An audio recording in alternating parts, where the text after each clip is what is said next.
The story of everyone's favorite bear and bird combo is pretty well documented. The first game was amazing, the second was good, and the third had cars for some reason. That choice to go from being a classic collectathon platformer to this was certainly a decision of all time by the now Microsoft-owned Rareware company, especially since it had been 8 years since the last proper Banjo experience. Honestly, it's really no surprise that the original games community got very angry. But I was not a part of that community, since when the series started in 1998, I was still waiting to see how Y2K played out before being born. So while I have gone back and played the originals, even putting Banjo-Kazooie as one of my favorite games of all time, my relationship with the series began with nuts and bolts. And at that time, I absolutely loved this game. Though back then I was just an 8-year-old kid, not yet jaded by the years of online negativity and paying taxes. So today I want to go back and really look to see if this game is as bad as many Banjo fans would have you believe, or if it was just a solid game in a bad package. It's been a while since I've made a video, and I'm so glad to have you all alongside me for this nostalgic ride. If you end up enjoying it at any point, consider giving that subscribe button just a little bit of a poke, because I intend to be back for quite a while. And one last thing, I am really not a game reviewer. I do these because I enjoy revisiting past games and just seeing what worked for me, as well as pointing out some things that I might have had issues with. It's much more of a personal look back than a review, and I'm sure we're going to disagree on one or many things, but hopefully you can see where I'm coming from for the most part. Alright,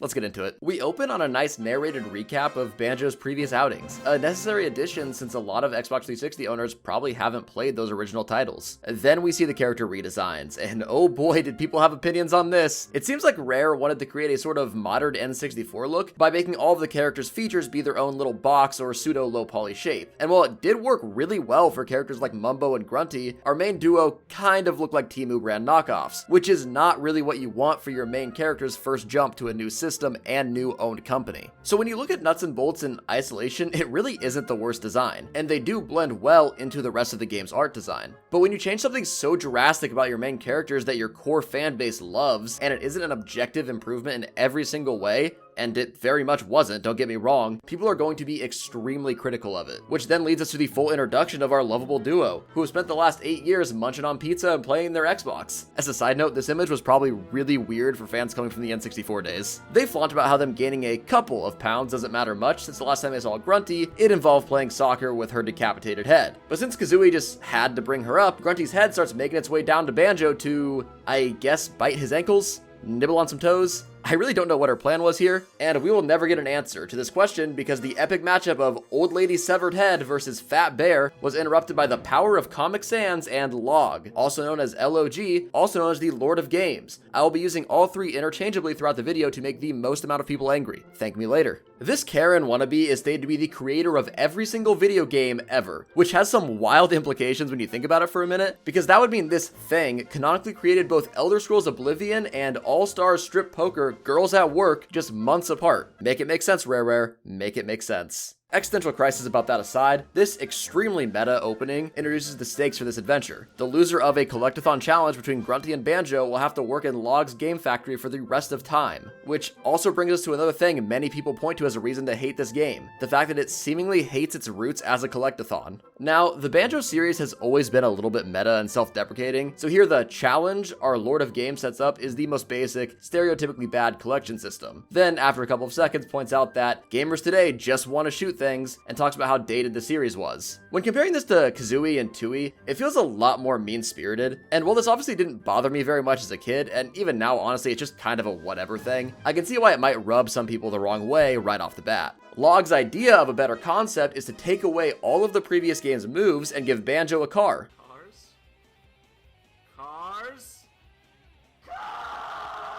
I'm gonna get more in depth with the whole vehicle system later, since it's the main selling point of the game, but right now I'll just say the controls for our new trolley can feel a little bit clunky, though it doesn't take long to get the hang of it once you start moving around. That jank never fully goes away, but you do learn to live with it, which is kind of charming in a sit back and watch the silliness kind of way. Our bird friend Kazooie suffers the most by far to this new system, given the only real purpose she has is to hold a magical wrench that can be used to edit your vehicle on the fly, do a silly little spin attack, pick things up, and summon your car whenever you either can't find it or are just feeling too lazy to walk the 20 feet, which is most of the time when I use it. So anyway, hopping into the much less cool car, which was clearly the one designed for us given the other one was all witchy, so thanks for that LOG, opens up the Showdown Town door, this game's hub world. Each section of the town is gated by different upgrades you get to your base trolley throughout the game, with things like high traction wheels letting you climb the steep green ramps, or a laser opening up locked areas. It's honestly a pretty great way to naturally section off late game parts and locations you can find without just using invisible walls or simple locked doors. But then you can kind of just do what most people probably figured out, place a crate on the trolley and use the wrench to fly to blocked off locations. I seriously cannot believe they did not find this in playtesting. It is one of the most obvious bugs I've ever seen. But unlike the previous games, there's pretty much no moment in the hub location where you aren't within a couple feet of an NPC you can interact with. Even Grunty is just casually chilling under the Jiggy machine, which definitely does take the sales out of her being a big bad, but honestly thematically she works a lot more as a rival than a villain in Nuts and Bolts. So in a way I kinda get it. As you drive around committing various acts of violence while learning the game, the NPCs will talk to you and attempt to make you feel bad, which is fun. I kind of like it. Once again, there's just a lot of small things about this game that give it some charm. That does sometimes cause the cops who patrol the town to chase Banjo until your GTA wanted level goes down though, which is a pretty annoying aspect of the game. Because outside of making Jiggies harder to collect, which I do gotta say is an odd choice for a collectathon, the 12's main purpose is to act as a foil to the player's attempts to free the falsely imprisoned Jinjos and replace them with their should-be-imprisoned evil counterpart. But they can be bribed with enough notes, so once again, money solves all problems. Rare really getting that social commentary in. You'll also find Mumbo crates scattered all around which can be brought to Mumbo's motors, and honestly, I don't really know why, but him going from Magic Man to Mechanic is definitely the smoothest character transition we got from Tooie to Nuts and Bolts. It just kinda makes sense.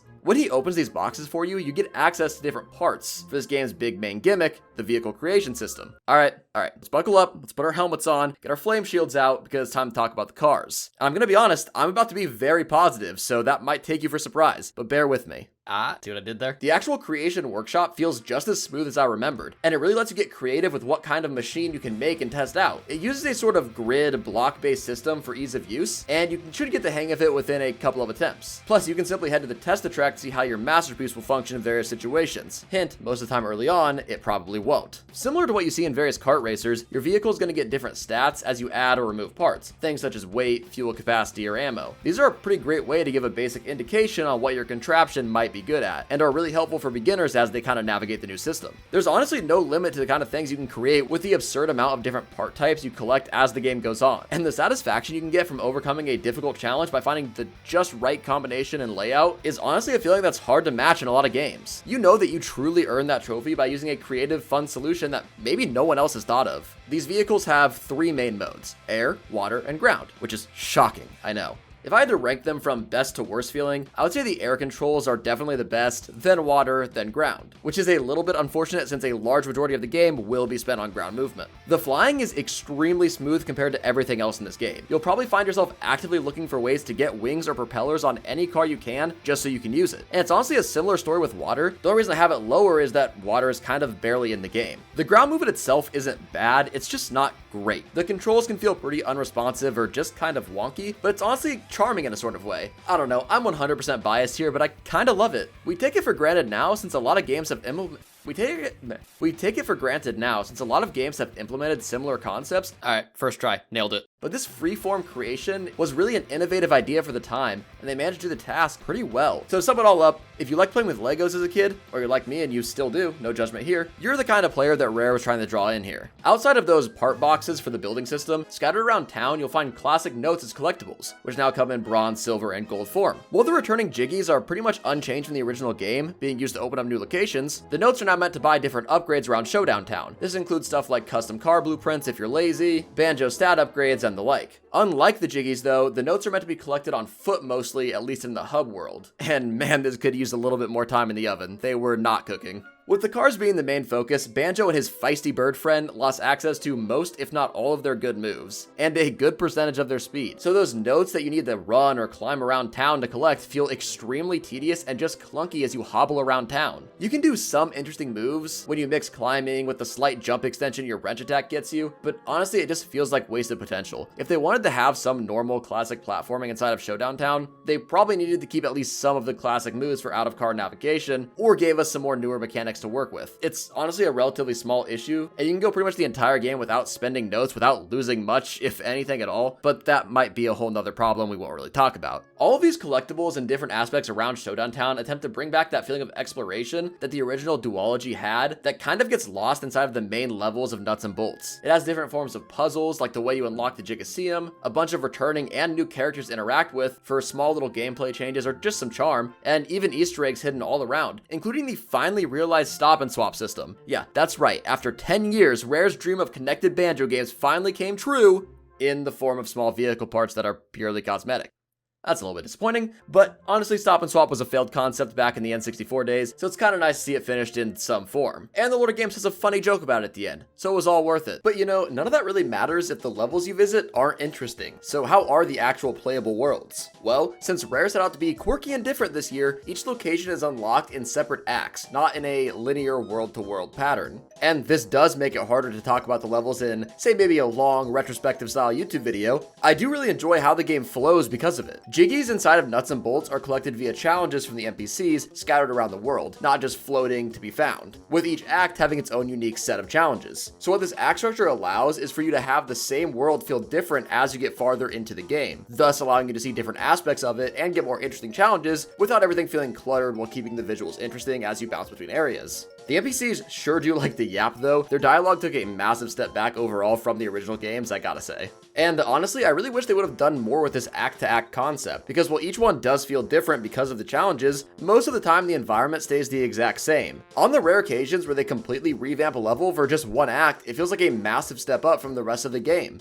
Another thing that this bouncing worlds concept also introduces is some balancing issues. Since you'll have to bounce between worlds to get enough jiggies to advance in the game, if you don't do each act as it's unlocked, you'll oftentimes end up with parts that are way ahead of the current challenge. I mean, there were races here where I was a full lap away from the other challengers and I wasn't going back and replaying them. The challenges themselves that you'll find range from combat to racing to escorts, with your collectible reward being based off how fast or in how few movements you get the objective done. If you're terrible, you get notes. Pretty hard to do that, honestly. If you just manage to get it done, you get a jiggy. And if you are Speed Incarnate, you get a Trophy Tom trophy, which can be exchanged for jiggies at a 4-to-1 ratio. These challenges come in two different categories: the normal ones where you use your own car, and then the ones you're gonna skip. Yeah, the Log's Choice missions are by far the worst part of this game. Instead of flexing your brain to create fun vehicles, you have to bang your head against a wall while hoping you cheese your way into a trophy, with this abomination of a mechanical beast. You can pause the mission at the start to rework it on the fly and make it easier, but one, most people probably aren't gonna think of that, and two, at that point you might as well be making your own. I do really like when they throw these curveball missions in that are varied enough where you can't just make a one-size-fits-all car that will do everything for you. Oftentimes in these kind of creative games, you'll always end up with an easy, use this for everything type of setup. And Nuts and Bolts does have this in some areas, but generally avoids that by sprinkling these off-the-wall challenges in that you'll probably need a whole new car just for that one mission. Then on top of the basic challenges, Jinjos return as a special collectible, not giving jiggies, but instead giving Jinjo coins that can be used to play bingo in Showdown Town. And honestly, this is a big way that Nuts and Bolts was way ahead of its time, since if they would have just added a way to buy more bingo coins, they could have packaged it at $10 a loot box and just called it Overwatch. Honestly, a really big missed opportunity. Modern gaming industry aside, the Jinjo challenges are just okay. They can be fun to try and hunt for and kind of get that exploration back, but the activities themselves are not anything groundbreaking. Each world is also massive compared to the rest of the series, at the cost of only getting 6 of them unlike 9 in the previous games. This is clearly done to account for the high-speed movement of the vehicle system, but I can't help but feel like many of the worlds are either a little too empty or completely cluttered depending on what kind of lanes they want you to drive in. Compare what we see in a place like Treasure Trove Cove from the original, where every single piece of terrain or scenery feels intentionally placed, versus the mostly empty open world of Nutty Acres or Jiggosseum, or the absolutely unbearably tight and overflow design of Logbox 720. But now let's talk about Nutty Acres, which is the first world. With this being the first world that Mr. LOG set us up in, Nutty Acres acts as an introduction to the game, so the general layout and early act challenges are kept fairly simple. It's a very peaceful and open level where you just kind of go relatively long stretches without seeing an NPC or an enemy. And one positive part of that is that you really get to try out the new driving controls without many problems of random terrain or bumps along the way, something you don't really get inside of the test-a-track because it's so condensed. And honestly, it makes for a really good practice level, more so than the test-a-track in a lot of ways. The world is kind of a blend in what feels like the vibe of an OG Banjo-Kazooie level mixed with the new style of nuts and bolts. Everything in the meadow, including the volcano, is designed to look like it's patched together artificial nature with giant cogs spinning out of the water to hold up the fake sky. It honestly creates a fairly unique and interesting visual for the area, even if the lack of content inside of it can drag it down a little bit. And this next part is kind of true for every single world in the game, but I'm going to talk about it here since it's the first one. You're going to notice that pretty much everything in this game is breakable and can be used with your wrench. It's not always the most useful thing, honestly it actually rarely is, but it's kind of a fun little mechanic to just mess around with different objects, and in rare situations it's a lifesaver that you can move whatever you want. And you're probably going to make your way through Act 1 and 2 fairly quickly, that's by design, because Act 3, LOG introduces the first grunty mission of the game. And I mentioned before, she acts more as a rival inside of Nuts and Bolts, and this is what I mean. There isn't really any boss fight in each level. Instead we have these special challenges from the main witch herself that will change the look of the level and be our only Jiggy. And in concept, this is really cool. Letting us constantly having the best grunty to advance through the game is a fun mechanic, but in practice, they don't function much differently from the normal levels, and many of them can be easily cheesed. Case in point, I just hop out of my car and wrench out the object. Work smarter, not harder, fellas. But these special missions are also how you upgrade your trolley inside of Showdown Town. In this case, it gives us high grip wheels. So if you aren't a dirty cheater who used the flying glitch, I know you did, Showdown Town will now really open up after this level. Overall, I do really like the idea behind the grunty missions, but they could have used a bit more thought and a little bit better execution, which is kind of the story for this game in a lot of cases. And then the rest of this world and most of the acts are just kind of used to give us very simple versions of the different challenges we'll see throughout the game, just to get you to start wrinkling that brain and learning how to make unique cars that can handle all aspects of nuts and bolts. You really aren't going to find any groundbreaking complexity here, but it doesn't really try to do that. It just tries to be simple fun. I don't have a ton more to say about Nutty Acres. It's a very simple, very straightforward world, but I thought it'd be fun to talk about the best and worst Jiggy missions of each world as I get to the end of them. But keep in mind, I did not 100% the game, I simply completed it, so I might have missed a hidden gem or an absolute train wreck here or there. To start off for the best, I have to go with the flying fight against my boy Patches. This was a fairly easy and simple mission. The hardest part was just finding the weak points themselves, but the concept was just so cool and fun to see. And since it was flying based, it naturally had a leg up for me with how much I liked those controls. Plus we had a little outro cutscene, which is kind of rare for the missions. I don't know, just a fun little reference and a good time. To follow that up though, the worst of the bunch came in Act 3, where we had to escort this fit piece of shit for his morning jog. And by God, this type of mission should not exist in a game about cars. You have to drive slow as hell while trying to keep pace, and the grunty bots will spawn and pound him, not like that, get your mind out of the gutter, every time he needs to take a breath. I lost my mind trying to get the trophy on this one, and it was an absolute tragedy of an objective. Just give it a skip, there's easier ones. One small thing before we move on to our next area is I want to talk about this game's soundtrack that you've been hearing throughout this video, because the original Banjo-Kazooie composer returned to the Banjo series like Jesus on the third day, gracing us with music from on high. And look, I'm not someone who could break down all the technical aspects or mechanical reasons as to why his music is impressive. I know nothing about that, and honestly other people can do that better and have done that better. I'm sure everyone's heard about how great the Banjo soundtrack is. But I do know whenever I hear the OST from any of the Banjo games out there, I am instantly transported into its world with a nice little fuzzy feeling. My man is an absolute legend, and if you can only admit this game shares one aspect of greatness with the originals,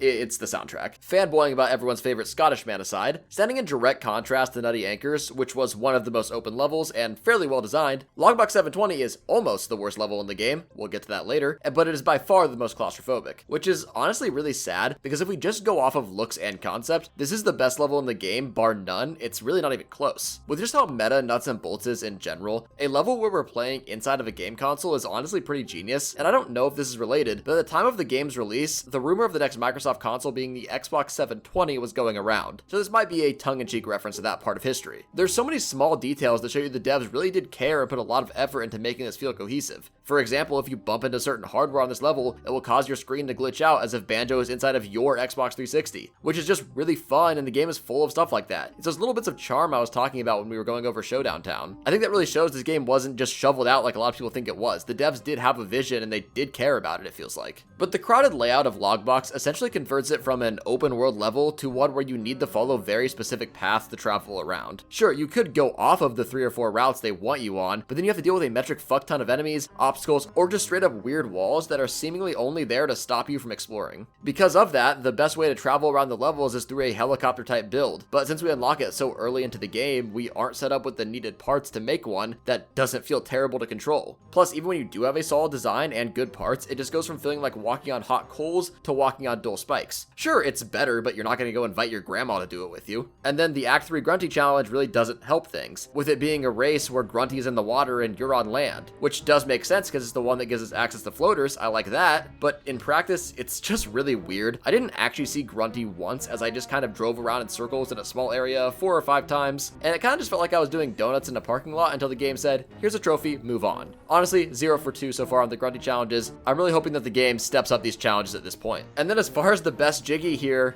I don't have a favorite. There are very few missions that I genuinely enjoyed in this area, and it does not feel well designed for fast-paced action. The level really stops being great after you look past the atmosphere. Following that, it's no surprise that I definitely have a least favorite, and my least favorite is going to go to the Log's Choice Challenge. This will be a theme going forward. In Act 2, where you have to do a race in these weird-looking, slow kind of cars, and the Yellow G's challenges are at their worst when it's just a pure race. I can accept every once in a while when the car creates a unique mission, but with these races, you have to just drive in this poorly made car that everyone else is using, and hope the gods smile on you with a weird bump or good RNG. I was honestly so sad with how this turned out as a level, because once again, it's so fun in concept, and honestly I think there was a lot of opportunity for really creative challenges, such as repairing hardware, or maybe even references to Microsoft's other games. But in the end, we just kind of got an uninspired, crowded level that felt like they really didn't know what to do with it. They just wanted this concept in the game. Generally don't like being overly negative, and this is an area that I don't have a lot of positive things to say about. Basically, it's fine to get a couple jiggies and get through. It's cool to look at, but you're gonna want to move on to Banjo Land as soon as possible. And let's actually talk about Banjo Land now, because it is Rare's self-indulgent walk down memory lane, where it feels like they are working to remind you of the glory days at every single turn, and I love it. Yeah, it's definitely a bit pandering and plays the nostalgia card very hard, but I've always been of the opinion that fan service is not bad on its own, so long as there's something given alongside of it to justify its inclusion. And that's something a lot of people disagree on, saying a game shouldn't rely on making you remember its past, it should just be good on its own. But here, it's not like we're just going back into the old Banjo-Kazooie levels and saying, hey, remember all of this? Instead, it just takes aspects of those previous games, such as having Clanker stuck in one of the corners, and makes missions around it, i.e. our new car mechanic to defend him. Plus, the missions are definitely a lot more varied here, with a lot more one-off, unique mission styles than we saw in Logbox or even Nutty Acres. And it does that while striking the best balance between being too open and being undrivable, really shooting up as the best designed level layout in Nuts and Bolts. Pretty much everywhere you go in this world has some sort of reference to either Banjo-Kazooie, Tooie, or even some of the mobile games, and as a kid, I didn't even know those were references, but I still enjoyed them and it felt like the game was proud of them in a way. I kind of picked up on the vibe without even knowing what they were, which is really cool, and I think it pushes it past just being fan service. There's a lot of really good missions here, and eventually we'll get to Act 4 where we get another Grunty mission,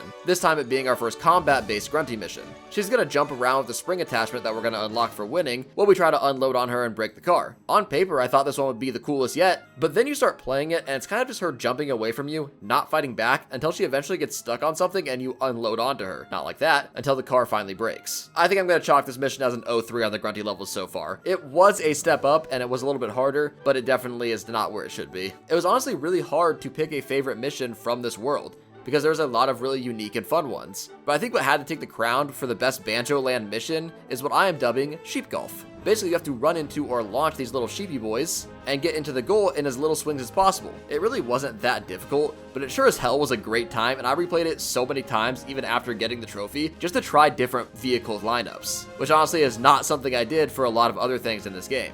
And I would say it was hard to pick a least favorite because there were so many good ones, but there is definitely one standout stinker. And shocking no one, it's another Lord of Games choice mission. It's in Act 1, and I'm calling it the Ice Block Push. It's our little Ice Cube friend from the N64 days, and they're melting away, wanting to spend the rest of its fleeting life with their wifey. It's honestly pretty poetic. But sadly, they will be dying alone, since it requires you to use this god-awful pushing car up some pretty thin paths. It is awful. I didn't even complete it, didn't even get the notes. Moving on, never touch it. But now let's talk about something that I do want to touch again, the Jiggosseum. That sounded weird, but we're gonna move on. Nuts and Bolts has an obligatory sports level here, and it's one of the most interesting areas. Not in its design, because that's basically an empty arena with a couple of tunnels, and not really because of its theme, that's very basic as well. It's super interesting because it has the highest average level of fun in the challenges. The theme of the level being an Olympic-style arena means that almost everything will be themed around a sports competition or the like, which allows for a lot of classics that are hard to mess up. Besides the pizza one, that was really bad. For shame bottles, for shame. You rarely have good challenges, and I now believe you died for a reason. Outside of one-offs like that, though, I really felt like the missions were unfair or just boring, which I could never say about a level like Logbox 720.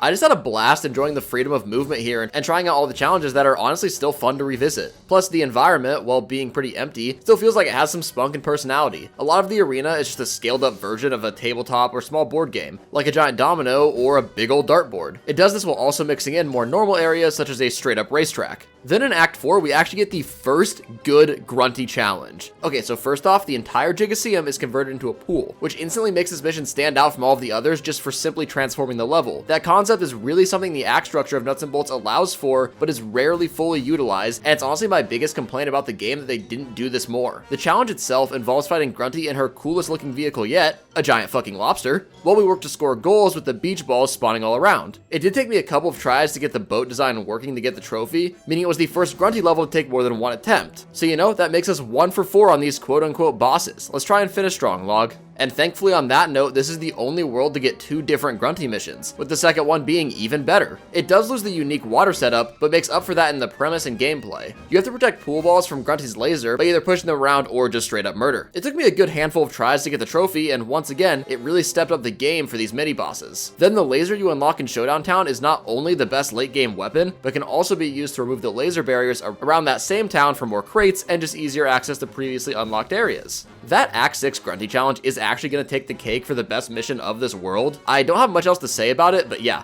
it's pretty good. Can you guess what the worst one is? Yep, it's another Log's choice, and spoiler, it's the same thing for that final level. And I already mentioned this once before, because we have to use a pre-built car, plane thing to carry pizza to the hungry spectators around the arena. The controls for this thing suck, it has trouble fitting through the smaller tunnels when leaving with the za, and the hitboxes on our delivery cheesy treat barely register. Bottles really should have just stayed home on this one, or more aptly stayed in the grave. He is actively trying to ruin my experience with this game. All of that brings us to our final level, and it's widely considered the worst in the game, and that is widely correct. It's not without a little bit of charm, and the space theme can be interesting at times while lending itself to some entertaining challenges. The main issue is it takes all of the worst aspects from a level like Logbox 720 without the redeeming factor of being the best theming in the game. The routes between each main area are confusing, the landmarks are so sparse and hard to make out that I have trouble remembering where anything is, which is also an issue I hadn't run into in any of the other parts of my replay so far. And that's all while the mainly purplish and green uniform aesthetic makes it all blend together into one pretty unsavory sight. Yet even while it blends together, at the same time each area somehow feels disconnected from each other and completely unstreamlined. You can't easily drive through the level since that's full of random hazards, hills, water, or just difficult to navigate terrain, but you also can't fly through the level because the same hazards exist in the air, and close together vertical paths will destroy any somewhat open area. I really don't understand what kind of car they wanted me to make for this level, and in the end I just ended up using my best plane and dealt with the fact that I'm going to constantly crash into things. I don't have so much to say about this level because I genuinely don't have a lot of redeeming factors to it, and I don't like to be overly negative. So I'm just going to move on to the Grunty fight because it's the final one in the game, and I mean that literally, since most people will have beaten the game before doing this. Spiral Mountain is unlocked at 75 Jiggies, but Nuts and Bolts still gives you more content by still having acts open up past that, which is fine in theory, but having one of these be a Grunty fight and trolley unlock is a little bit weird, since by the time you get 90 Jiggies to unlock it, 90% of players probably already sent Grunty off to be an indentured servant. And on top of all of that, the challenge is just kind of mid as hell, so then pretty much every single Grunty mission has been a disappointment outside of the Jiggosseum. She just stands there invisible and dies to torpedo spam. Super engaging gameplay. For beating her, you unlock the Horn, which is pretty much only used to unlock the super park crates around Showdown Town. And again, unless you're going for 100%, you're probably done with the game at this point, so you don't even really get to use them. Strange boss fight timing aside, at long last we're going to return to Spiral Mountain. And while this isn't the most creative world to end our playthrough on, I really can't help but enjoy flying around this remastered version of the iconic landmark. Grunty's lair is still in shambles after years of neglect, but everything is just at a higher quality version of the previous game's starting location. Rare really did manage to find some missions also that fit here inside of this pre-made level. They were both enjoyable and challenging. Plus, we get to hear that Spiral Mountain remastered theme one last time, and honestly, I am in heaven with it. It starts out by completing LOG's tasks to prime us for the Grunty fight. Here we really get to test how well you can make and design vehicles for every type of problem. It involves flying, combat, transport, and races all wrapped into one big challenge. Then, as is tradition with Banjo games, we get a quiz show sprinkled in between each section, with each correct word removing time from your overall score. Honestly, I kinda had fun with the questions. It was a nice mix of things you would have noticed inside of Nuts and Bolts, and then some references to the older games to reward fans of those titles. It's honestly the only real link for the older games that we have in here, so I'm just trying to enjoy what I can. All around, it's a nice wrap-up and skill display to show that we have mastered the design system and all of the controls of these cars. It's a pretty similar story when you get to the final fight against Grunty. Whereas Lord of Games tested all-around mission versatility, Grunty is entirely focused on all different types of combat, whether it be ground, air, water, or invisible. It's not quite as well done as the log missions, but it wasn't overly hard, and I had fun seeing all the different cars that Grunty had designed. My personal favorite was having a witch's broom as the finale. It just hits, I don't know. Altogether, this set piece really did feel like the only time in the game where you had to make a car that can function in every possible area instead of just one, maybe two, really letting you flex creativity one last time before it goes away. And I've seen the complaint that this game doesn't fully prepare you beforehand with its difficulty progression, which I actually can kind of see but don't fully agree with. Yes, you haven't had to combine all these aspects before in the same way, but isn't that kind of the point of the final level? It takes the different skills that you mastered from each section of the game and then test them all together. But you know, that is just my silly personal opinion, and I really can't see the other side. It worked for me, it probably doesn't work for most people. This game's not very well liked, I get it. After we do beat Grunty, we get a nice callback to the start of the game where LOG once again uses the power of Comic Sans to stop Banjo from beating up an old lady, instead forcing her to be a servant for life inside of his factory. Which one's better? I don't really know, it's a little morally gray. But we do get a hint that she's going to be making the next game. However, given when this game came out, it turns out she is a little bit slow on development, but hey, Star Citizen showed us that it can take more than 10 years of dev work, so there's still hope. And maybe we can get some more microtransactions to fund it. Lord knows they did. We finally end on a little scene of Banjo getting cheered on by old and new friends from the series, and this abomination of a car. But hey, you know what? He loves it, so good for him. And that pretty much wraps up Nuts and Bolt's story. There are more acts unlocked after this, but really it's nothing we haven't already talked about. It was a wild ride to go back and explore this final entry of the Banjo series. Hopefully not forever, but you know, I'm not really holding out much hope there. And this is the part where I'm supposed to ask you to check out all of my other retrospectives and end the video. However, like any good Xbox 360 title from its time, Nuts and Bolts released Logs Lost Challenges, a DLC with more missions. It takes place inside of the Testo track and contains 6 new challenges that are done with both fan-made Logs Choice vehicles and one of your own. And I gotta say, it was really lazy. We get no new area to explore, and the world is just the reused Testa track, which really doesn't lend itself to actual challenges. Yeah, it works as a playground to test different types of cars, but that's just because it isn't built for anything technical, just throwing together a few set environments for playtesting. Honestly, I bet this is where the devs first were testing their car mechanic and just decided to leave it in the game as a playground. Some of these new missions are challenging and can be a bit fun, but 100% do not live up to the standard of being a paid bonus, just something that should have been patched in for free, to be honest. My favorite was definitely the basketball carry, with the crown stay and race thing being as a solid second, and the rest were very meh, with a special mention to the awful sumo wrestle with the police captain, which involved pressing right trigger until he fell off. It is riveting gameplay, let me tell you. For completing these missions, you get an uncolored piece of a puzzle for a picture, which then gets colored in when you do the player's choice. It's a pretty fun reward to look at, but again, it's really not worth doing everything for that. That's really all there is to say about the DLC. It's a very short set of missions that don't make you feel anything. I would skip it on a normal playthrough if I wasn't making this video.